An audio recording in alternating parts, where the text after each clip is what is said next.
Una gran cantidad de personas afirma que el peso de la opinión pública, aunque nadie conozca a Doña Opinión, es tan importante que influye de manera fundamental en nuestro comportamiento. Lo que muy poca gente se pregunta es quiénes encajan en eso que pomposamente denominan líderes de opinión, y mucho menos en qué se basa tal acerto. ¿Será una persona que se ha preparado para tal empresa? ¿O será que tiene una gran capacidad de convencimiento? ¿O será que la gente está ávida de creer?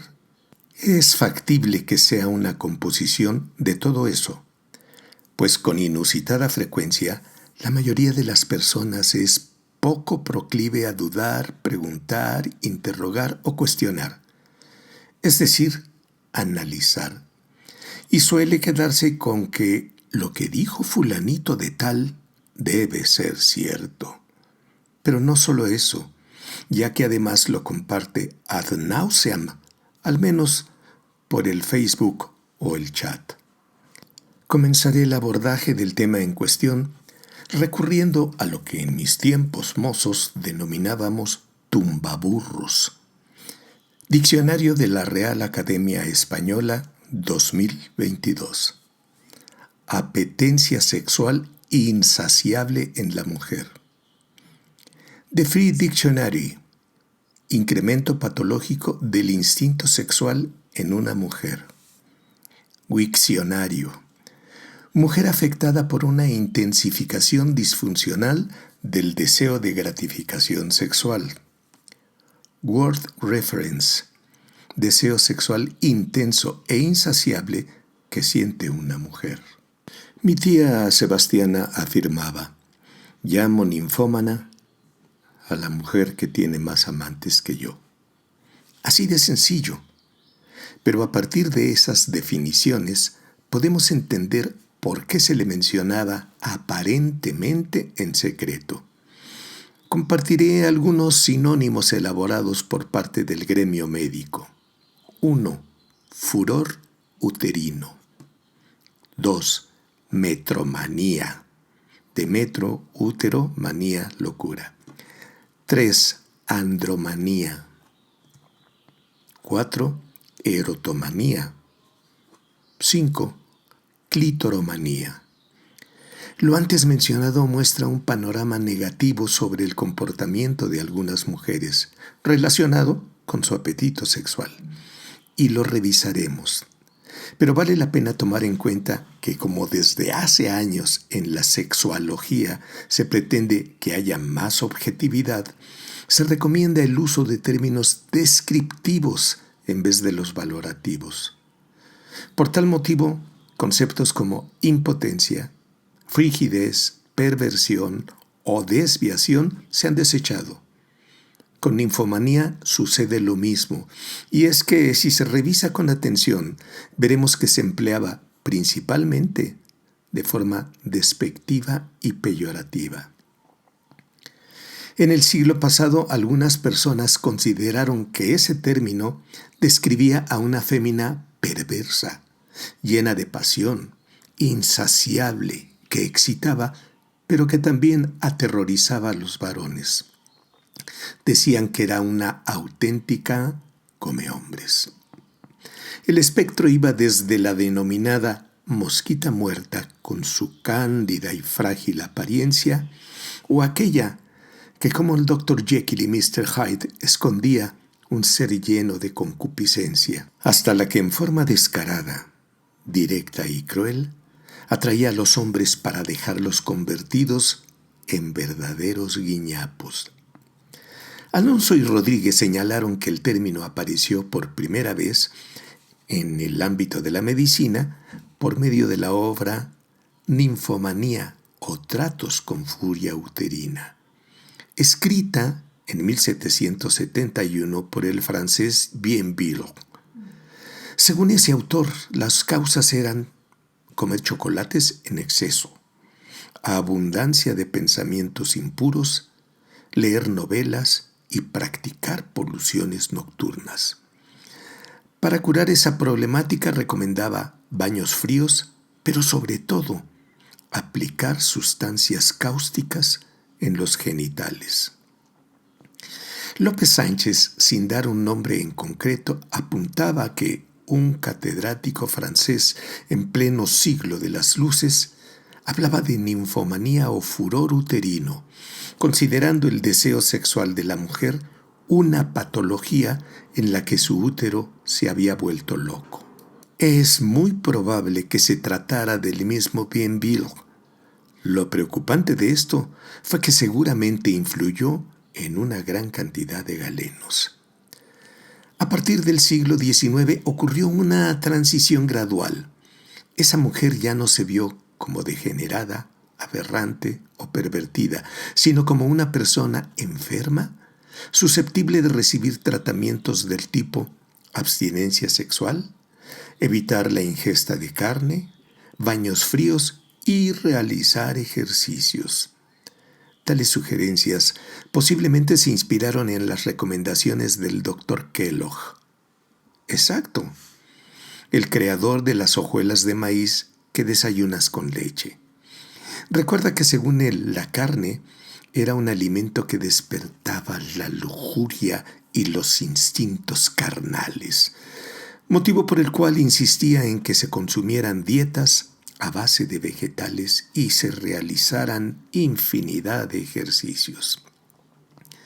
Para una gran cantidad de gente, con independencia de su grado de escolaridad, era impensable que una mujer tuviera deseos sexuales, y mucho menos que los manifestara. En innumerables ocasiones sentenciaron que como la mujer afectada de furor uterino era incapaz de conseguir un orgasmo, entablaba un sinnúmero de relaciones con diferentes varones o tenía sesiones maratónicas, pero ni por esas alcanzaba el clímax. Se continuó hablando del tema y de acuerdo con Angulo, en 1893 Pinel declaró que la masturbación producía ninfomanía. Tal práctica, es decir, el autoerotismo, se consideraba como inadecuado e inaceptable, por lo cual se patologizó.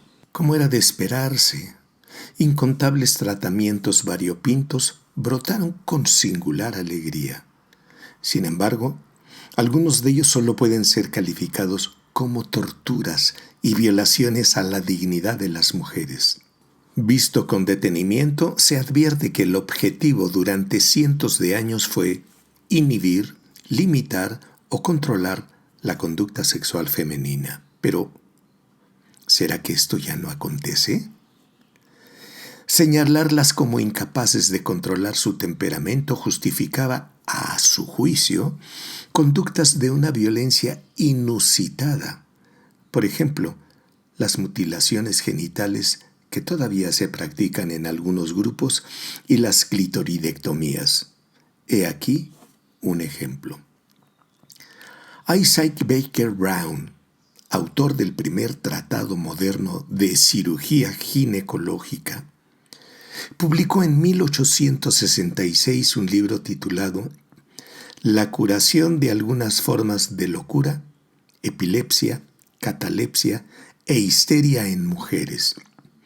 En ese texto describió un tratamiento que efectuó en múltiples ocasiones, la clitoridectomía. A consecuencia de esa confesión, fue expulsado de la Sociedad Obstétrica de Londres y de la Sociedad Médica de Londres, de la que era presidente. Pese a ello, la práctica se siguió realizando durante muchos años en varios países. La ninfomanía aludía a una situación en la que la mujer era incapaz de controlar su sexualidad, o peor aún, dirían en aquellos tiempos, tampoco la podían controlar sus padres, esposo, médico, confesor, ni la sociedad. Pero eso del control iba más allá de lo erótico, pues en aquellas épocas algunas mujeres comenzaron a exigir su independencia, a manifestar su desacuerdo con esa carga, tarea, obligación de cuidar a la familia a costa de su salud, porque aparte de todo, les impedía realizarse en otras actividades diferentes a las de las labores del hogar. Como podrá entenderse, una gran cantidad de varones y también mujeres desconfiaron de las féminas que acudían a trabajar a las fábricas, hospitales, tiendas, talleres u oficinas, es decir, fuera de casa. Aseguraban que no era bueno eso de lanzarse a realizar lo que tradicionalmente estaba asignado a los hombres. Presentían un gran peligro. Y es que las mujeres, al recibir dinero por las actividades realizadas, comenzaron de a poco a tener cierta independencia, lo cual resultaba impensable e inaceptable, pues alteraba el orden establecido a lo largo de la historia. No debe soslayarse la influencia del psicoanálisis, puesto que se afirmaba que las mujeres deberían llegar al orgasmo por medio del coito, en el supuesto de que necesitaran estimulación clitoridia. Sería una clara señal de su inmadurez. Tal aseveración limitaba o frenaba el erotismo femenino, haciéndole dependiente de un hombre y condenando la práctica de la masturbación.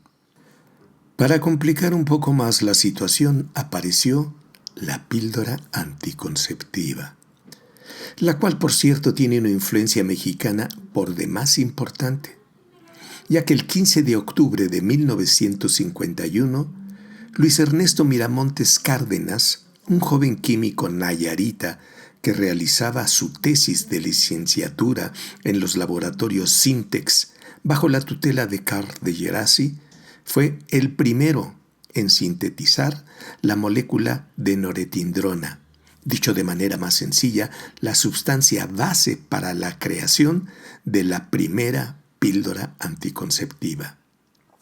En México, pero sobre todo en el extranjero, el doctor Miramontes Cárdenas ha recibido infinidad de reconocimientos. Por motivo de espacio, solo mencionaré que en una lista de grandes inventores, en lo que es el Salón de la Fama de Inventores que tienen en Estados Unidos, el doctor Luis Ernesto Miramontes Cárdenas aparece junto a Pasteur, Alva Edison, los hermanos Wright, Goodyear y otros cuantos.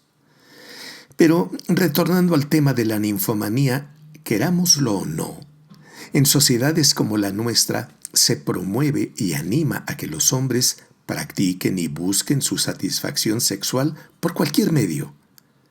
Pero lo equivalente se le niega rotundamente a la mujer. Como a regañadientes, se aceptó que la mujer tuviese apetito sexual. Pero el que llegara a tener y evidenciar un gran deseo sexual se achacó a trastornos de la personalidad, aunque también se pensó que su comportamiento obedecía a que al no quedar satisfecha sexualmente con su pareja, buscaría de diversas maneras la forma de conseguirlo y ello explicaría esa especie de compulsión sexual. Se creía que cuando a una fémina heterosexual le costaba trabajo acceder al orgasmo, pensaba, deseaba o anhelaba que con la siguiente pareja lo alcanzara. Pero si no lo conseguía, entonces se enfrascaría en una búsqueda interminable. Algunas cesaron al percatarse que los hombres no van por el mundo con una varita mágica, es decir, su pene, concediendo orgasmos. Detuvieron su andar al reconocer que podrían obtener satisfacción sexual si se daban permiso de sentir para de ese modo vivenciar el placer. Ninfomanía es un concepto en desuso, porque no describe una situación concreta y específica. Por el contrario, durante mucho tiempo se usó para ridiculizar, ofender o estigmatizar a mujeres que tenían un apetito sexual más intenso que el de su pareja. Cuando el hombre se ofendía por considerar que era un ataque a su hombría, calificaba, señalaba acusaba y decía que su pareja era al menos una ninfómana. O lo sintetizaba con 4 letras, signo evidente de un sentimiento de ultra inferioridad. En la actualidad, por medio de la terapia sexual, podemos tratar situaciones de ese tipo, es decir, aquellas en las que en la pareja heterosexual ella tiene mayor apetito sexual que él. No obstante, alguien podría hablar de hipersexualidad, pero eso será motivo de otro podcast. Y no lo olvides, ojalá pronto volvamos a coincidir.